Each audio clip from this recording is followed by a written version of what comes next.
So you can see that it's burning rubber, which is crazy as hell. Look at that.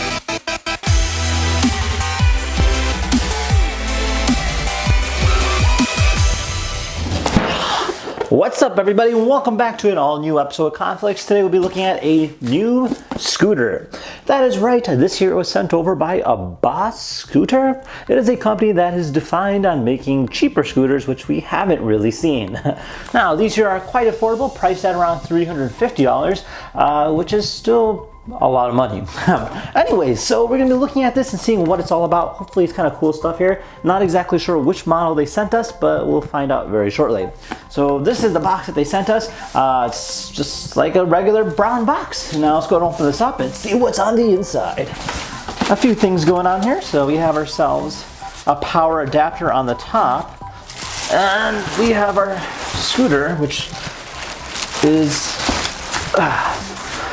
weighs a good amount. Okay, so this here is our scooter.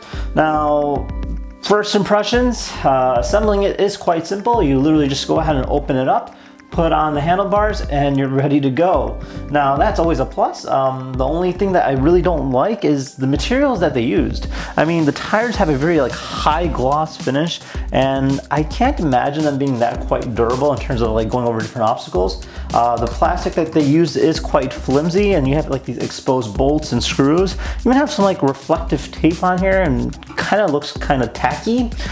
Even the weld marks here do expose, making it seem as if it's really not that high class. Now, I do like the color being matte black, and you have this nice grippy material over here.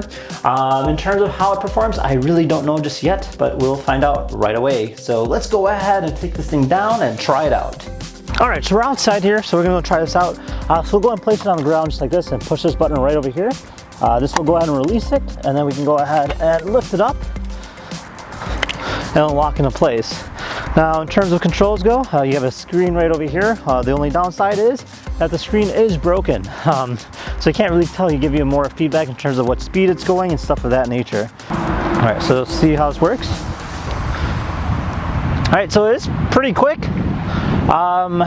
It's a little top heavy. So, and then if I brake, let's see how fast this brakes. I'm gonna hit brake. Yeah. Doesn't really stop on the dime, which is kind of scary, especially something like this. It does have a gradual stop, which is kind of scary to see. Now, other than that, in terms of handling goes, I mean, this is me trying to just turn. It's a pretty straightforward scooter. It does make a weird humming sound, which is kind of scary, but I mean, for what it is, it's not that bad. So let me just kind of loop around here. Whoa! Let's go and stop. And so yeah, very difficult to stop. Now the other question would be how does it handle on sidewalks? So let's try this out. So it doesn't have a suspension or an active suspension, so you do feel all the bumps. But again, for what it is, it's really not that bad. It's just the stopping mechanism really does suck. All right, so this is interesting to see. So the system doesn't know a way to know that it's actually stationary. So compared to the other one that we reviewed before, the 9-bot, that one knows once you start moving, then the acceleration will start beginning. This one here, we can actually even do a burnout just because you can go ahead and use a stationary. So let's try this out. So you can see that it's burning rubber, which is crazy as hell. Look at that. You stop that right there.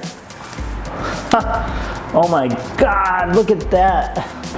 It could do a burnout. That is insane. But you can see that we lost a lot of tread doing that.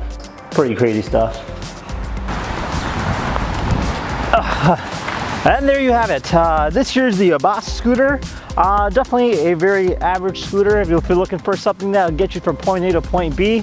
I wouldn't really recommend it for a daily commute just because I don't find it that safe, but it does do the job in terms of classifying it as an electric scooter.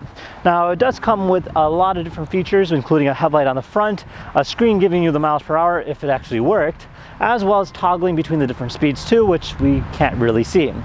Now, other than that, I kind of wish they did have an active suspension and probably use better materials, but otherwise, it's not that bad for what it is. Now, if you guys had any questions at all, feel free to comment down below. Otherwise, thank you again for watching. We'll see you guys next time. Take care now. Bye-bye.